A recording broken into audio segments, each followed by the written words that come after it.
Voilà. Donc normalement, vous voyez tout bien? Oui, Bon, ben, on va commencer alors. Seigneur, nous voulons te remercier pour cette soirée passée ensemble, Seigneur. Merci pour ta parole qui est la vérité, Seigneur. Merci de nous enseigner et de qu'on puisse chacun d'entre nous apprendre des choses nouvelles ce soir, Seigneur. Merci, Seigneur, pour ton amour, pour oui, tout ce qui est écrit dans ta parole, Seigneur, qui est là pour nous enseigner, nous servir d'exemple, Seigneur, et afin qu'on ne bronche pas, Seigneur, et qu'on ne tombe pas dans les mêmes travers, dans les mêmes désobéissances. Nous voulons vraiment te remercier pour ton amour. Dans le nom de Jésus. Amen. Donc, on continue notre histoire. Alors, petit rappel sur le livre de l'Exode, parce que bon, là, on voyage dans le désert. Le livre de l'Exode, vous savez, c'est un livre qui est fait, enfin, le livre, Exode, Nombre, etc., de la Torah. C'est un livre dont Paul disait que ça devait nous servir d'exemple. Donc ça commence par le départ de l'Égypte, de départ de l'esclavage, l'Égypte étant le pays des limitations, passage à travers la mer qui est notre délivrance en Jésus et effectivement l'image du baptême. Après, Dieu enseigne son peuple dans le désert, commence déjà à l'enseigner, à avoir confiance en lui. C'est lui qui nous nourrit, donc avec la manne, et c'est lui qui nous donne le repos, donc avec l'exemple du Shabbat. Puis après, c'est lui qui nous donne sa loi, la loi qui est pour le peuple d'Israël était sur le Sinaï, mais qui après, dans l'alliance renouvelée, sera dans notre cœur. Et après, voilà, la vie chrétienne, elle est faite de telle manière, il y a plusieurs niveaux. Soit vous voulez vous arrêter dans le désert et vous tournez en rond pendant 40 ans dans le désert, soit voulez aller plus loin et aller jusqu'à la terre promise. Et c'est ce qu'on verra que Dieu enseignera son peuple pour aller jusqu'à la terre promise. Et on voit que même le désert est un lieu où Dieu parle et la finalité de tout ça, c'est de nous emmener dans le pays promis. Voilà, c'était petit résumé.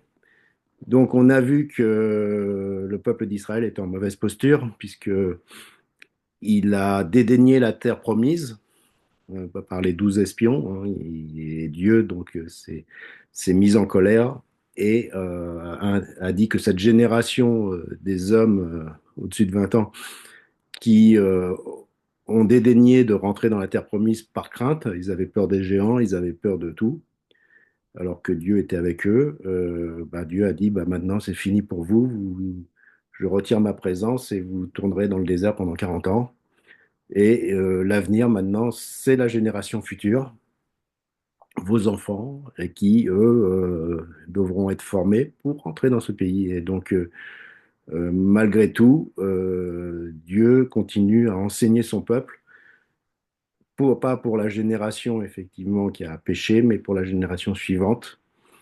Et on voit qu'il y a à partir de là des sentiments un peu mitigés. Il y en a qui disent bah, c'est foutu, foutu pour foutu, on abandonne le Seigneur. Et d'autres qui disent de non, on va s'accrocher à la loi de Dieu et on va s'accrocher à ce que dit Dieu, à ce que dit Dieu. Et donc vous avez vu qu'il y a eu plusieurs alertes.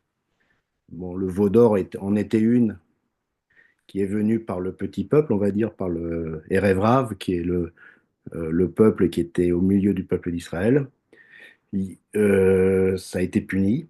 Il y a eu dans la famille de Moïse Myriam qui a commencé à médire de son frère au sujet de la femme éthiopienne, de sa femme éthiopienne. Et là aussi, Myriam a été punie par la lèpre, hein, mais ça a duré que 7 jours. Et on voit que de plus en plus, il y a je dirais, de la rébellion dans l'air. Et la rébellion suivante, bah, ça vient pas du petit peuple, mais ça vient de très très haut, puisque ça vient de Corée. Alors on va voir qui est Corée et pourquoi il se rebelle. Donc Corée, un lévite, fils de Yitzéar, de la famille des Kéhatites, conspira avec trois Rubénites, Dathan, Abiram, fils d'Eliab, et On, fils de Pélet. Ils se soulevèrent contre Moïse avec 250 autres Israélites, des chefs de la communauté, des membres du conseil, des hommes considérés. Ils s'attroupèrent autour de Moïse et Aaron et leur lancèrent: C'en est assez, c'est la communauté tout entière qui est sainte et l'Éternel est au milieu de nous tous. De quel droit vous mettez-vous au-dessus de la communauté de l'Éternel?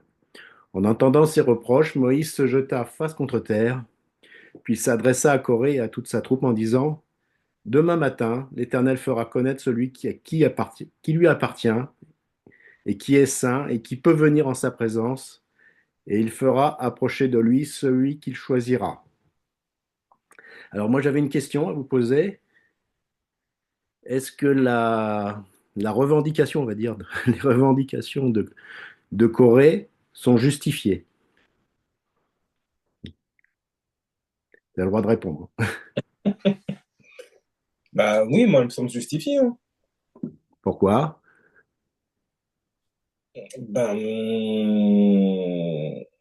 comment je pourrais dire ça? Écoute, c'est le Dieu de tous les Israélites, effectivement, et c'est vrai que Moïse, c'est le leader, mais Dieu peut s'adresser aussi aux autres. Ouais. En fait, il se base pourquoi pour Corée pour dire ça? En fait, il se base uniquement sur ce qu'on a déjà lu, sur le mont Sinaï. Maintenant, si vous écoutez ma voix et si vous gardez mon alliance, vous m'appartiendrez entre tous les peuples, car toute la terre est à moi. Vous serez pour moi un royaume de sacrificateurs et une nation sainte. Voilà les paroles que tu diras aux enfants d'Israël. Donc le fait que Corée dise que la sacrificature, bah, c'est pour tout le monde, ils disent on est assez, c'est la communauté tout entière qui est sainte, c'est ce que dit Dieu sur le mont Sinaï, et l'Éternel est au milieu de nous tous. Donc on peut dire que les revendications de Corée sont, sur ce point de vue-là, tout au moins doctrinal, justifiées, puisque c'est Dieu lui-même qui l'a dit sur le mont Sinaï. On va continuer. Alors, qui est Corée? On va faire un petit résumé. Donc, les fils de Lévi, donc Lévi, c'est un fils de Jacob, hein. D'après leur nom, c'était Gershon, Kehat et Merari. On avait vu dans le campement, dans l'organisation du campement, que chacun était autour du tabernacle de chaque côté. Et en fait, ces trois fils avaient des responsabilités dans le tabernacle, hein. Donc voici les fils de Gershon, selon leur famille. Il y avait Livni et Shimei. Les fils de Kehat, c'est donc les fils là qui nous intéressent. Selon leur famille, il y avait Amran, Jish'éar, Hébron et Uziel. Et les fils de Merari, selon leur famille, c'est Marli et Mushi. Ce sont là les familles de Lévi selon les maisons de leur père. Donc, on sait que Moïse, Aaron et Myriam sont les fils d'Amram. Donc, Amram, c'est le fils aîné de Kehat, hein, donc c'est normal. Donc, les fils d'Amram, ils ont la sacrificature, puisque il y a toujours cette histoire de droit d'aînesse. Le deuxième fils, c'est Jitséar, donc c'est le père de Corée. Donc, Corée est un des fils de Jitséar. Et après, il y a Hébron et Uziel qui sont les fils cadets. Et ce qui passe pas, en fait, on le lit après. Les familles de fils de Kehat campaient au côté méridional du tabernacle, hein. Donc le chef de la maison paternelle de la famille des Kéhatites était Élitsaphan, fils d'Uziel. En fait, la sacrificature revenait à Aaron et surtout à Aaron, hein, et Moïse était le chef de tous. C'était donc le fils aîné Amran. Corée pouvait penser éventuellement que le fils, après le fils aîné, bah, c'était le deuxième fils qui pouvait avoir les honneurs. Sauf que les honneurs ne sont pas arrivés au deuxième fils, mais au quatrième fils, Uziel, qui est le chef de la maison paternelle des familles des Kéatites. Donc Élite Safan. Ils ont choisi Élite Safan comme chef de la maison. Et donc eux qui étaient entre deux, là, les fils, le deuxième fils, bah, ils avaient rien. Et on suppose, après c'est que de la supposition, que c'était aussi de la jalousie de la part de Corée, parce que bah, c'était pas juste, quoi, que les chefs soient du fils aîné, puis que le fils tout à fait cadet a le droit à la chef, enfin à avoir oui, la direction de la maison paternelle de toutes les familles des Kéatites. On remis à leurs soins l'arche, la table, le chandelier, les autels, les ustensiles du sanctuaire avec lequel on fait service et le voile, tout ce qui en dépend. Donc cette famille-là, par rapport aux autres qui devaient juste transporter soit les pièces de bois, les pièces de construction du tabernacle, ou voire même les tapis, eux, ils avaient la charge quand même de l'Arche de l'Alliance. La table, donc, c'était pas une petite famille, c'était une famille qui avait l'honneur d'être à transporter les objets saints du tabernacle. Et donc, cette révolte de Corée, c'est pas une révolte du peuple, hein, c'est vraiment une révolte à très haut niveau, puisque il faut penser que Corée est le cousin de Moïse et de Aaron. C'est le cousin direct.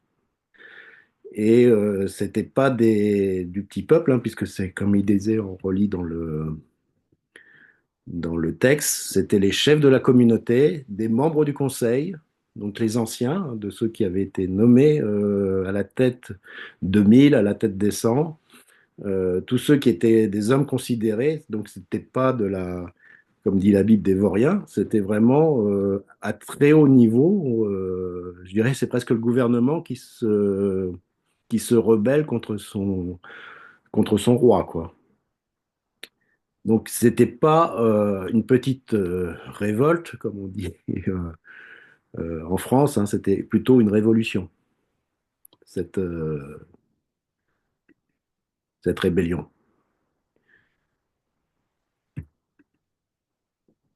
Alors la question, c'est que fait Moïse? On le lit dans le premier texte, hein. En entendant ces reproches, Moïse se jeta face contre terre. Et il s'adressa à Corée et à toute sa troupe en disant, demain matin, l'Éternel fera connaître celui qui lui appartient et qui est saint, qui peut venir en sa présence, et il fera approcher de lui celui qu'il choisira. Moïse ne se défend même pas, c'est-à-dire on lui fait ce reproche. Il aurait pu dire, et puis il y avait des tas d'arguments pour dire, ben non, c'est pas, vous faites erreur, c'est moi, etc. C'est Aaron. Non, vous faites ce reproche. Qu'est-ce qu'il fait? Il s'adresse, il se jette face contre terre, en fait, en face de Dieu. Puis il dira, bah écoutez, c'est Dieu qui tranchera demain, qui peut venir en sa présence, qui lui appartient, et il fera approcher de lui celui qu'il choisira. Il faut savoir que ce qui est en jeu, en fait, c'est Corée voudrait bien être souverain sacrificateur, comme Aaron l'est, et il mettait un peu en cause l'autorité du choix de Dieu, quoi. Dieu avait choisi Aaron, pourquoi il n'avait pas choisi Corée? Ils ne savent pas, parce qu'ils étaient au même niveau, niveau familial, ils étaient lévites. Donc voilà, Moïse ne dit rien, il dit simplement que Dieu fera connaître celui qui lui appartient. Alors, Voilà donc ce que vous ferez. j'ai une petite question. Oui, Quand il est dit qu'il se jeta contre terre, ça a une oui. signification quand même. En général, quand il y a des réactions comme ça, mais j'arrive pas à l'interpréter et savoir si c'est un geste d'humilité, un geste de, je sais pas, comme si ils savaient que ils allaient être punis et donc c'est pour demander de la clémence envers Dieu. Enfin, j'arrive pas vraiment à l'interpréter. Moi, je pense que c'est un geste de... à la fois de contrition, c'est-à-dire dans le sens, bah, il y en a qui déchirent, c'est vraiment sacrificateur C'est ça. déchirer ses vêtements. Moïse Voilà. se jette face contre terre, c'est-à-dire il se prosterne. Et je pense qu'il se prosternait pas devant Corée et ses troupes, mais il se prosternait devant le tabernacle en disant maintenant, Dieu, c'est ton problème, c'est plus le mien, quoi. C'est-à-dire, c'est vraiment, je sais pas s'ils savaient qu'ils allaient être punis. On va voir la suite, mais simplement là, ils disent que Dieu va trancher le litige, tout simplement. Et enfin, à ce moment-là, c'était ce qu'il disait. Mm. Mais se jeter face contre terre, oui, pour moi, c'est un geste de crainte de l'Éternel, c'est-à-dire en disant, bah, attendez, vous voyez ce que vous faites là, vous êtes Mm. devant le tabernacle, vous Mm. avez peur. D'autant plus qu'il y avait déjà les fils d'Aaron qui étaient morts devant Dieu parce qu'ils avaient apporté un feu étranger à l'autel. Donc c'est pas qu'une fonction, le souverain sacrificateur et le fait d'être Cohen dans le tabernacle, c'est quelque chose où tu as intérêt à être clean dans ta vie et tout ça, si tu veux pas finir brûlé, quoi. Mm. Si tu veux pas apporter du feu étranger, enfin, c'était quelque chose de. Même les Kohanétes, là, qui transportaient l'arche, ils disaient qu'il fallait qu'ils prennent des grandes précautions pour transporter l'arche de l'Alliance et tous les ustensiles saints afin qu'ils soient pas tués par la sainteté de ces objets, quoi. Voilà donc ce que vous ferez, que Corée et tous ses partisans prennent des encensoirs, donc c'est les mêmes que ce qui s'était passé avec les fils d'Aaron, hein, des encensoirs donc pour mettre de l'encens, qu'ils les remplissent de main de charbon embrasé et y répandent de l'encens devant l'Éternel. C'est celui que l'Éternel choisira qui est saint. C'en est assez, descendants de Lévi, ne vous suffit-il pas d'avoir été mis à part du reste de la communauté d'Israël par le Dieu d'Israël qui vous permet de l'approcher pour faire le service du tabernacle de l'Éternel et vous tenir devant la communauté en accomplissant un ministère en sa faveur. Il vous permet à toi et à tous tes frères lévites de vous approcher de lui et vous réclamer en plus le sacerdoce. C'est ce que je disais, c'est qu'ils veulent en fait la place d'Aaron. C'est pour cela que toi et toute ta troupe, vous vous liguez contre l'Éternel, car en fait, qu'est Aaron pour que vous protestiez contre lui. Donc là, Moïse redéfinit les choses et il dit que ça suffit maintenant. C'était Aaron et sa famille qui avaient été choisis pour être souverains sacrificateurs. Pourquoi vous contestez ce choix qui est le choix de l'Éternel et non pas un choix, je dirais, familial entre personnes autorisées? C'est-à-dire, eux, ils ont l'impression que c'est un choix humain qui a été fait, parce que comme Moïse c'était le chef, ben, Aaron c'était son frère. Donc voilà, on reste dans la famille, ça fait un peu clan, et puis les autres, ben, le cousin, ben, il a le droit à rien, quoi. C'est pas du tout sur ce sujet-là qu'il faut réagir. C'est Dieu a choisi Aaron comme souverain sacrificateur, point barre. Puis Moïse envoya chercher Dathan et Abiram, fils d'Eliab, donc eux c'est des Rubénites. Mais ceux-ci lui répondirent, nous n'irons pas. Ne te suffit-il pas de nous avoir fait quitter un pays ruisselant de lait et de miel pour nous faire mourir au désert? Là, c'est très étrange, parce que le pays ruisselant de lait et de miel, à ma connaissance, ce n'était pas l'Égypte. Ils ont complètement oublié qu'ils étaient esclaves. Alors peut-être qu'ils avaient plus de choses à manger, oui, ils avaient des concombres et tout ça, mais c'était pas non plus un pays ruisselant de lait et de miel. Donc là déjà, ils confondent le pays dans lequel ils vivent, duquel ils viennent, au pays auquel ils auraient pu avoir le droit s'étaient pas rebellés. Pour nous faire mourir au désert. Bah oui, du coup, puisque vous n'avez pas voulu de ce pays ruisselant de lait et de miel, vous allez mourir au désert. Faut-il encore que tu t'ériges en dictateur au-dessus de nous? Ce n'est pas dans un pays ruisselant de lait et de miel que tu nous as conduits, ce ne sont pas des champs et des vignes que tu nous as donnés en possession. Prends-tu ces gens-là pour des aveugles? Non, nous n'irons pas. Donc ils obéissent pas à ce que Moïse demande.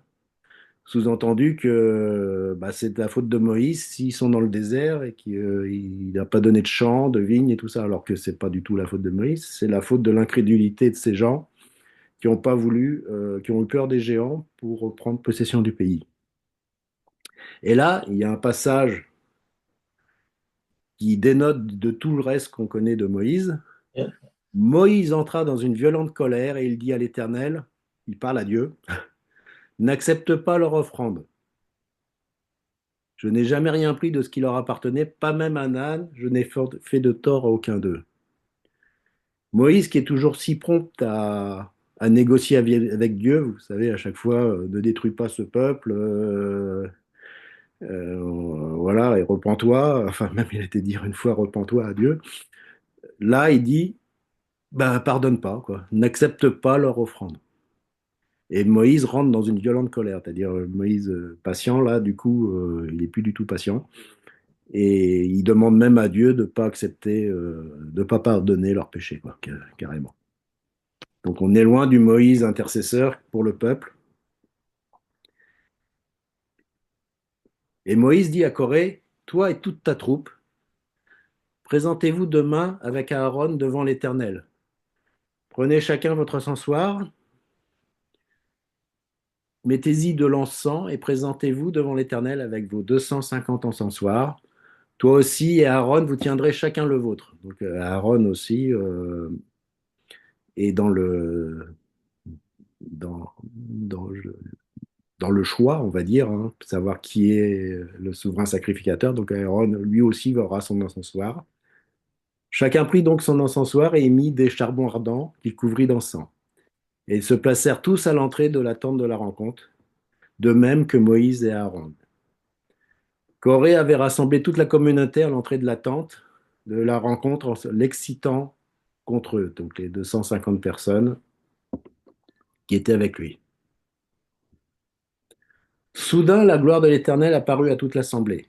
L'Éternel parla à Moïse et à Aaron en ces termes: séparez-vous du milieu de cette communauté et je les consumerai en un seul instant. Mais ils se jetèrent face contre terre et prièrent au Dieu, Dieu qui dispose du souffle de vie de toutes les créatures. N'emporteras-tu n'emporteras-tu contre toute la communauté T'emporteras-tu contre toute la communauté alors qu'un seul homme a péché? L'Éternel répondit à Moïse, parle à la communauté et ordonne-leur de s'écarter des abords de la tente de Corée, de Dathan et d'Abiram. Donc là, ça commence à chauffer. Et Dieu demande quoi? De se séparer, une séparation entre ceux qui ont péché et ceux qui n'ont pas péché. Ça rejoint un peu l'épisode du veau d'or, où il disait que ceux qui sont allés pour l'Éternel soient avec nous. Et tous les Lévites donc se sont mis du côté de Moïse. Et après, il y a eu la plaie qui est tombée. Moïse se releva et suivit les responsables d'Israël. Il marcha avec Dathan et Abiram, et il dit à la communauté, éloignez-vous des tentes de ces hommes méchants et ne touchez à rien de ce qui leur appartient, si vous ne voulez pas périr à vous aussi à cause de toutes leurs fautes. Aussitôt, on s'éloigna des tentes de Corée, de Dathan et d'Abiram. Dathan et Abiram sortirent et se postèrent à l'entrée de leur tente avec leurs femmes, leurs fils et leurs enfants. Donc ce passage, moi, ça me rappelle aussi les passages où il disait de sortir de Babylone, sortez de Babylone, mon peuple, et ne touchez à rien de ce qui est impur. Vous connaissez ces passages dans l'Apocalypse. Il apparaît plusieurs fois dans les Écritures, et la dernière fois, c'est dans l'Apocalypse que ça apparaît.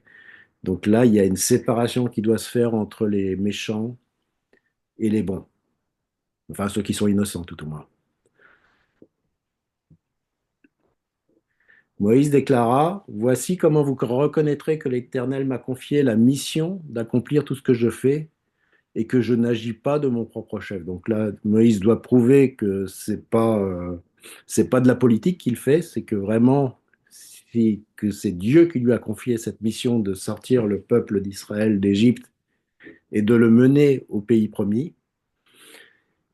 Et donc voilà comment on reconnaîtra que l'Éternel m'a confié cette mission. Si ces gens-là meurent de mort naturelle, et s'ils subissent seulement le sort commun à tous les hommes, alors ce n'est pas l'Éternel qui m'a confié ma mission. Mais si l'Éternel accomplit quelque chose d'extraordinaire, Si la terre s'ouvre pour les engloutir avec tout ce qui leur appartient et qu'ils descendent vivants dans le séjour des morts, alors vous reconnaîtrez que ces gens ont outragé l'Éternel. Ils n'ont pas outragé Moïse, ils ont outragé l'Éternel. Donc, si la terre s'ouvre pour les engloutir, et en hébreu, c'est si la bouche de la terre s'ouvre pour les engloutir. Donc, la bouche, c'est ce pourquoi ces hommes ont péché, puisqu'ils ont ouvert la bouche contre Moïse, contre le choix de Dieu et contre le souverain sacrificateur. Bah, la terre va ouvrir sa bouche aussi pour se venger, quoi. Et d'où l'importance, vous le lisez je crois que c'est dans Jacques, hein, qui parle que de la langue, l'importance de maîtriser sa langue, de maîtriser sa bouche, de ne pas médire, de ne pas dédaigner euh, les choses, ni les personnes, ni les appels des gens. À peine eut-il achevé de prononcer ces paroles que le sol se fendit sous le pied de Dathan et d'Abiram, la terre s'ouvrit et les engloutit, eux et les leurs, afin que tous les partisans de Corée et tous leurs biens, ces hommes descendirent vivants dans le séjour des morts avec tous les leurs, et la terre se referma sur eux. C'est ainsi qu'ils disparurent du milieu de l'assemblée. À leur cri, toutes les Israélites qui se tenaient autour s'enfuirent en criant, fuyons de peur que la terre ne nous engloutisse nous aussi. Un feu jaillit d'auprès de l'Éternel et consuma les 250 hommes qui présentaient l'encens. Donc ça, c'est aussi, il y a deux endroits. Donc il y a le campement avec Dathan et Abiram et la famille de Corée qui sont dans la terre qui s'ouvre, et aussi tous les 250 qui sont devant le tabernacle, et ben, eux, ils sont consumés par le feu, parce que ben, comme c'est arrivé au fils d'Aaron, c'est Dieu leur a montré que c'était pas leur place à ce niveau-là. L'Éternel parla à Moïse et dit, parle à Éléazar, fils du prêtre Aaron, donc au fils d'Aaron, et demande-lui d'arracher de l'incendie les encensoirs et d'en répandre au loin les charbons ardents, car ils sont devenus des objets sacrés. Que l'on prenne donc les encensoirs de ces gens qui ont péché et qui l'ont payé de leur vie, et qu'on les martèle pour en faire de lames minces, où on recouvrira l'autel. Donc ça, c'est l'autel des sacrifices, hein. Car ils ont été présentés devant l'Éternel, ils sont devenus sacrés, ils serviront de signe d'avertissement aux Israélites.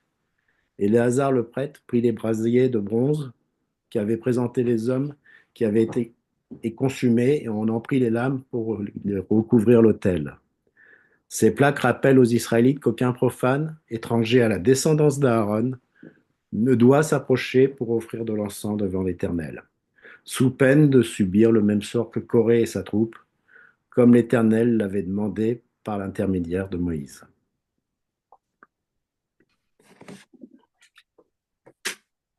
Dès le lendemain, toute l'assemblée des enfants d'Israël murmura contre Moïse et Aaron en disant, vous avez fait mourir le peuple de l'Éternel comme l'assemblée se formait contre Moïse et Aaron, et comme ils tournaient les regards vers la tente d'assignation, voici la nuée la couvrit et la gloire d'Éternel apparut. Moïse et Aaron arrivèrent devant la tente d'assignation et l'Éternel parla à Moïse et dit, retirez-vous du milieu de cette assemblée que je les consumerai en un instant. Et ils tombèrent sur leur visage.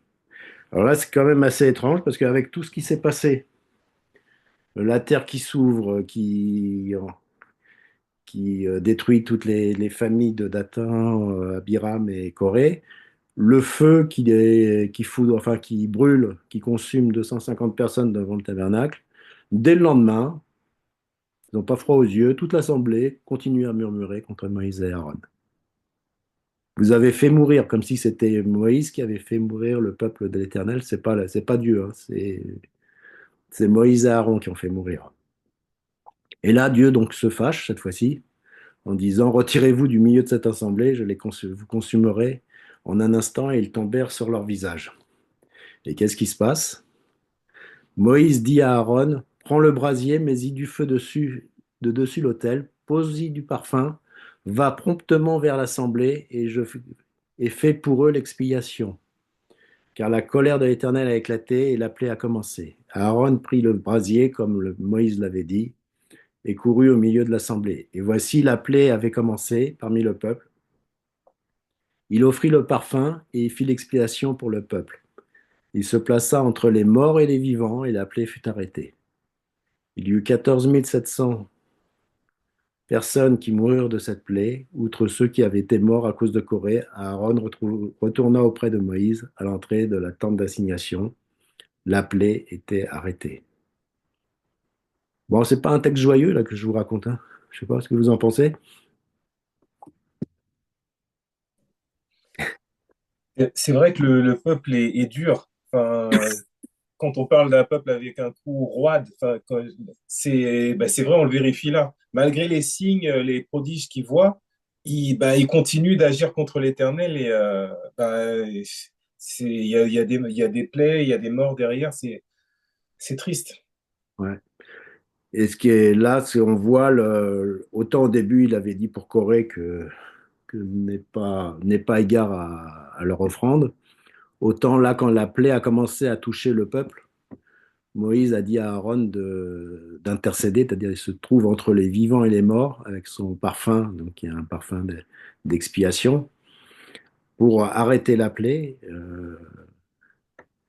Ça me rappelle un passage où, quand David avait fait le dénombrement et qu'il y avait l'ange éternel qui avait relancé une plaie contre Jérusalem et que bah, cette plaie s'est arrêtée sur le mont Moria, sur l'air d'Ornon. Et vraiment, c'était un peu le passage où David voulait offrir un sacrifice justement sur cet endroit-là. Mais oui, c'est incompréhensible. Enfin, l'attitude du peuple après ce qui s'est passé me paraît incompréhensible. On voit que c'est quand même quelque chose de dur. Enfin, que la rébellion était profonde, quoi. Mhm. Mais je pense aussi qu'ils étaient obscurcis. Nous, on voit ça à la lumière de ce que nous savons, éclairés par le Saint-Esprit. Eux, ils étaient obscurcis. Ils n'arrivaient pas à faire la différence entre l'action de Dieu, Moïse. Pour eux, ils étaient comme des moutons, des brebis, oui, voilà. Une brebis, elle n'y voit pas clair. S'il y a personne pour se mettre devant et les emmener, elles partent dans tous les sens. Bah oui, Et pour moi, je trouve que c'est surtout l'obscurantisme que subit ce peuple. On- Pas subir, mais qui habite ce peuple. ouais. Il n'y voit rien, quoi. Il continue. Ça paraît effarant, oui.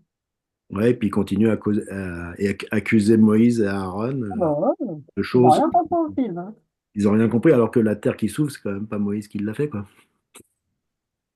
Justement, Moïse a voulu dire, justement, pour savoir que c'était Dieu qui était derrière, qu'ils n'allaient pas mourir de mort naturelle, c'est-à-dire qu'ils n'allaient pas les exécuter de manière humaine, mais que c'est vraiment la terre qui s'ouvre, quoi. C'est vraiment, c'est pas rien, quoi. Mais malgré tout, c'est Moïse et Aaron qui ont fait, qui sont la cause de leur malheur, quoi. Alors que, Ah, en fait, la cause de leur malheur, c'est la rébellion de Corée et des principaux chefs du peuple, quoi. Alors maintenant, il y a quand même beaucoup de... Alors là, on a vu que ce texte, on a un, un Dieu sévère, un Dieu ardent, on va dire, de feu et de prodiges pour détruire le pécheur. Et maintenant, on va voir tout autre chose de la part de Dieu. Et c'est la fin du texte qui montre un peu que finalement Dieu est miséricordieux, malgré tout, même s'il est saint et qu'il ne tolère pas ce genre de rébellion. On va voir ce qui s'est passé après. Eliab, fils de Palou, eut pour fils Nemuel, Dathan et Abiram. Ce sont les deux derniers membres du conseil de la communauté qui s'en prirent à Moïse et à Aaron avec les partisans de Corée, lorsque ceux-ci se rebellèrent contre l'Éternel. La terre se fendit et les engloutit avec Corée. Le jour où les partisans périrent, le feu qui dévora les 250 hommes, ils servirent ainsi d'exemple. C'est aussi pour servir d'exemple. Par contre, les fils de Corée ne moururent pas. Ça, c'est dans Nombre 26, hein, donc c'est 10 chapitres plus loin. Alors ça, c'est intéressant parce que bon, on lisait que c'était toute l'attente, leur famille, leurs enfants et tout ça, ils étaient tous engloutis par la terre. Les fils de Corée ne sont pas morts. Alors, il y en a beaucoup qui disent, notamment dans la tradition juive, ils disaient qu'ils avaient fait tchouva et ils n'étaient pas du tout d'accord avec la position de leur père. Donc Dieu les a donc épargnés puisqu'ils n'étaient pas dans la rébellion de leur père. Et ces fils de Corée, vous savez ce qu'ils sont, ce qu'ils sont devenus en fait? Est-ce que quelqu'un a une idée de... Parce qu'on en entend parler des fils de Corée après dans la Bible. Non, je sais pas. Mais c'était pas des chants, C'était les chantres de David. oui. Ils ont Un fait fils de Corée, oui. les plus beaux psaumes avec David d'ailleurs, mais les psaumes, alors c'est psaume 42, 43, 44, c'est les psaumes des fils de Corée en fait Oui, ouais, c'est ça. qui ont, en fait, à la fin, eux qui étaient lévites, ils étaient bien sûr, ils sont toujours lévites hein, malgré tout. Et à l'époque de David, il avait une place dans le temple de Salomon, enfin, à la fois dans le tabernacle à l'époque de David, mais après, quand le temple de Salomon a été construit, ils avaient une place dans le temple de Salomon. Donc il y a malgré tout un espoir pour la génération qui suit. C'est-à-dire là, on voit Corée, c'était la génération qui devait périr dans le désert, et les fils de Corée, eux, ne moururent pas, puisque c'est eux qui ont bénéficié du pays promis et qui sont allés jusqu'à l'époque du roi David. Ils étaient encore là pour faire des chants, des psaumes pour l'Éternel. Donc malgré le jugement, il y a l'espoir. On voit les deux générations, celle qui périt dans le désert par incrédulité et celle que Dieu tient en réserve pour l'avenir.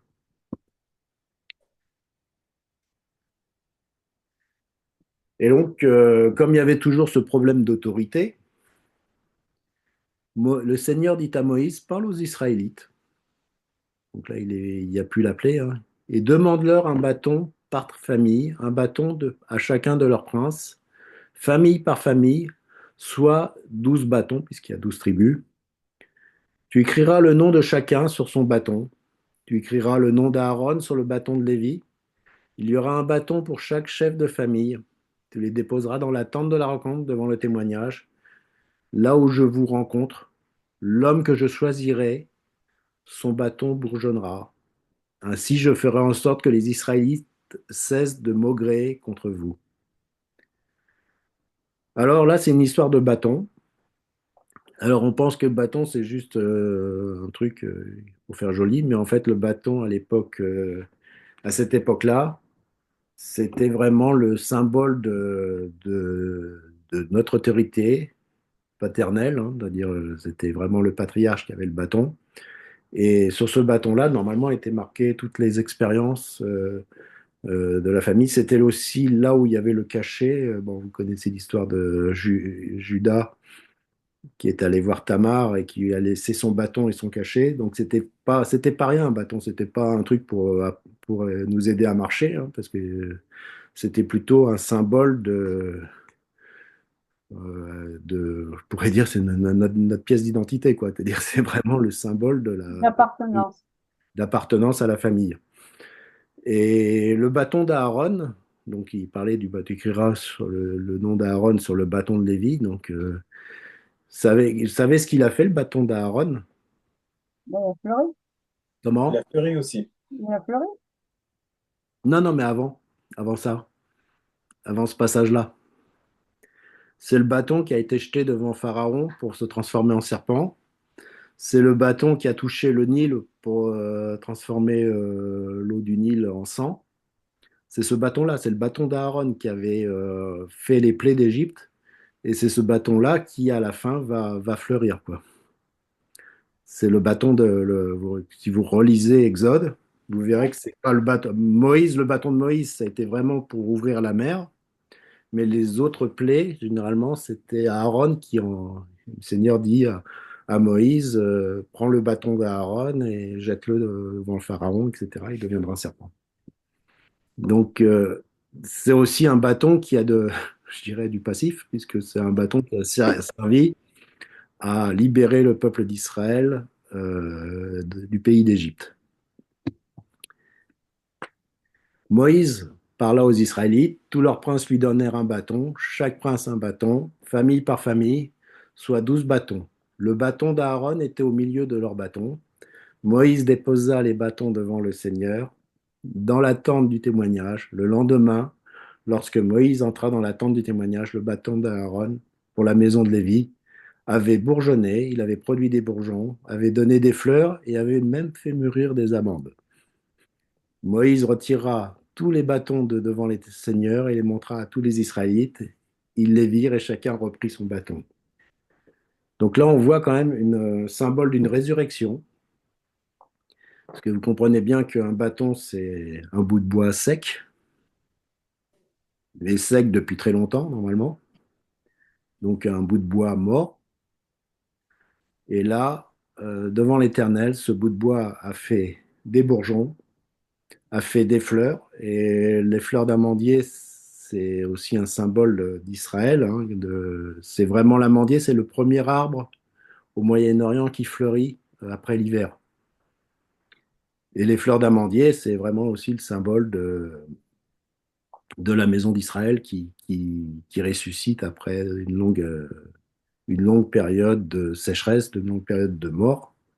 Il y a un symbole d'une résurrection. On peut aussi mettre ça, faire un parallèle avec la résurrection.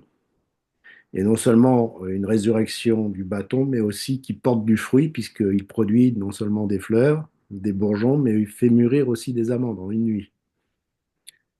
Donc, il montre vraiment la bénédiction de Dieu pour ceux qu'il a choisis, notamment la famille d'Aaron et le souverain sacrificateur Aaron.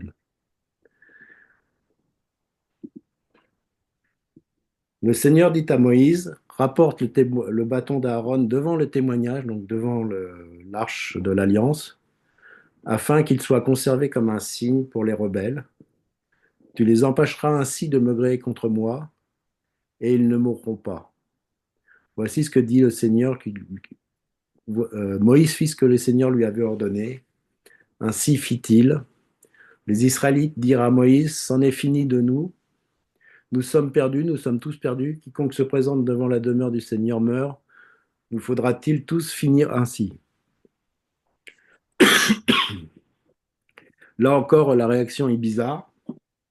Dieu, après avoir été rude avec le peuple, leur parle par un symbole de paix, puisque la fleur d'amandier est un symbole de paix, un symbole d'amour. Mais malgré ça, les Israélites dirent à Moïse, c'en est fini de nous, nous sommes perdus. En fait, ils n'ont pas compris. Ils ont compris que Dieu était du côté de Moïse et d'Aaron, mais ils n'ont pas compris l'amour de Dieu pour chacun d'entre eux, quoi.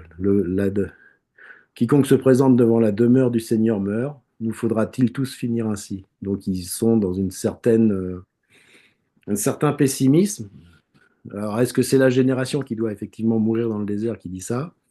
Mais en fait là, il y a plutôt un avenir en disant que effectivement il y a une résurrection qui se fera et on l'a vu pour les fils de Corée, mais même pour le reste du peuple d'Israël.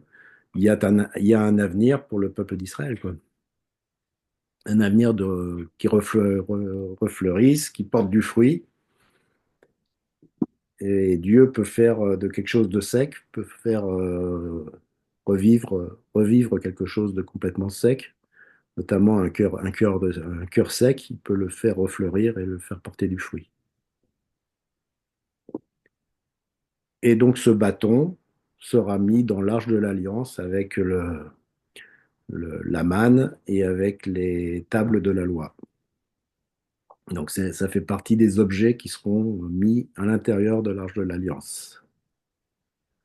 Voilà, voilà. Donc j'ai fini ce passage-là. J'ai pas voulu entamer la suite. Savoir si vous aviez des choses à rajouter. Il y aurait beaucoup de choses à dire là-dessus, mais bon, il y a...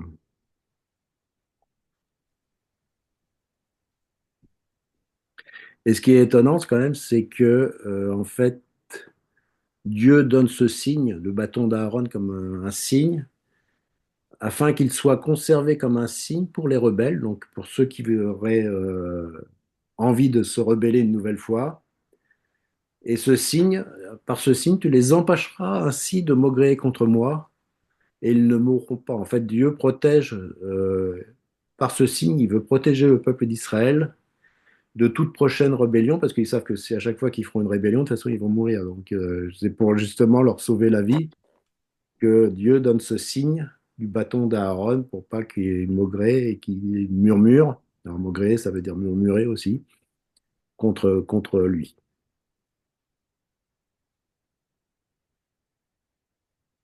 Voilà, je ne sais pas si vous avez des questions,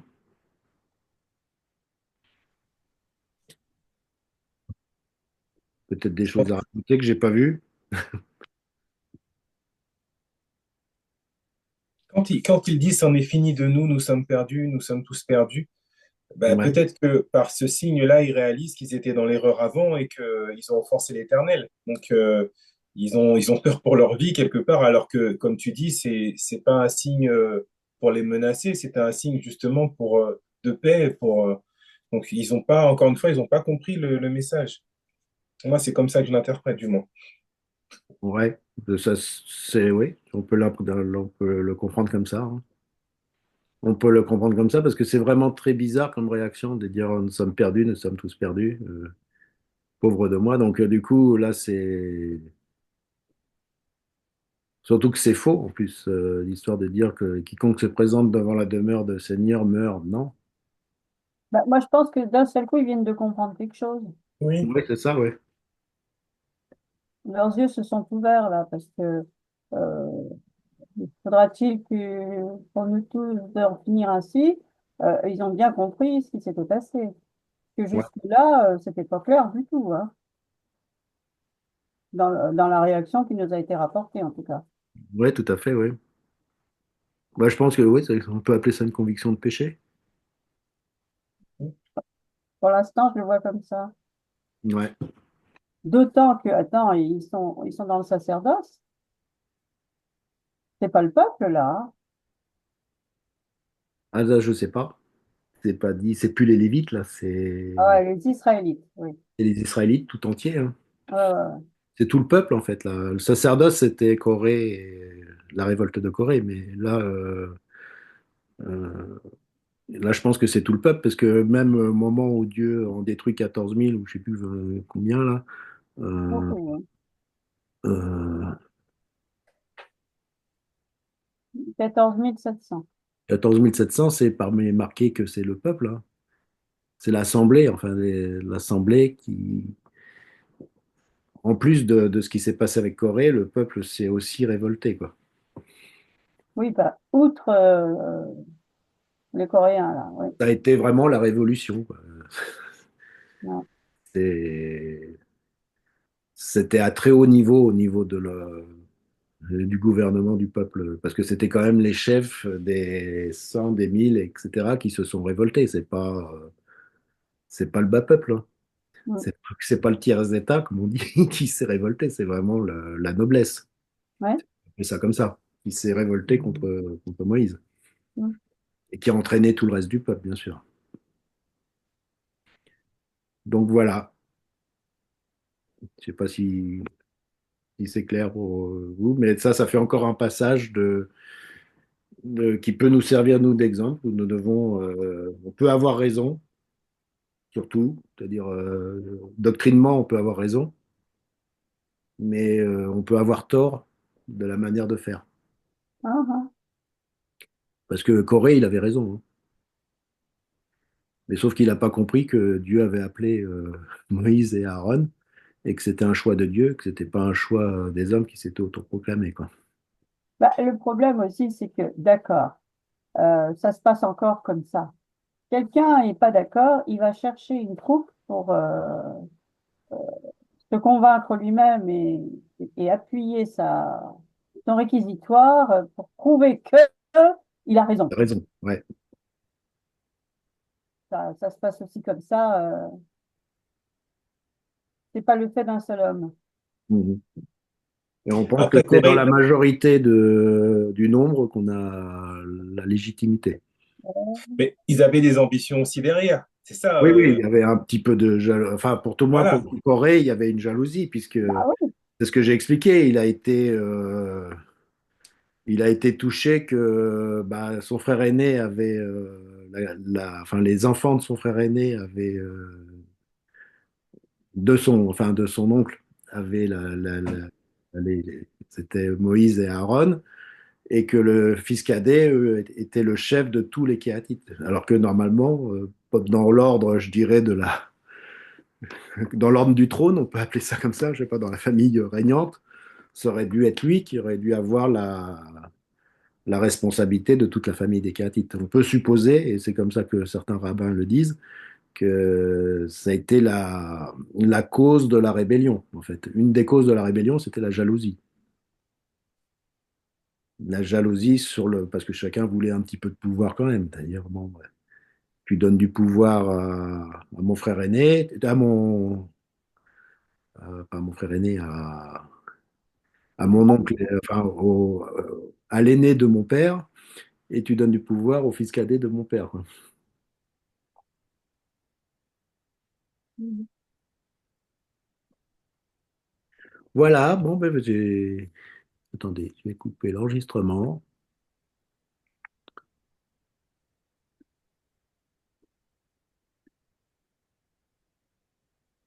Je vais retirer, attendez.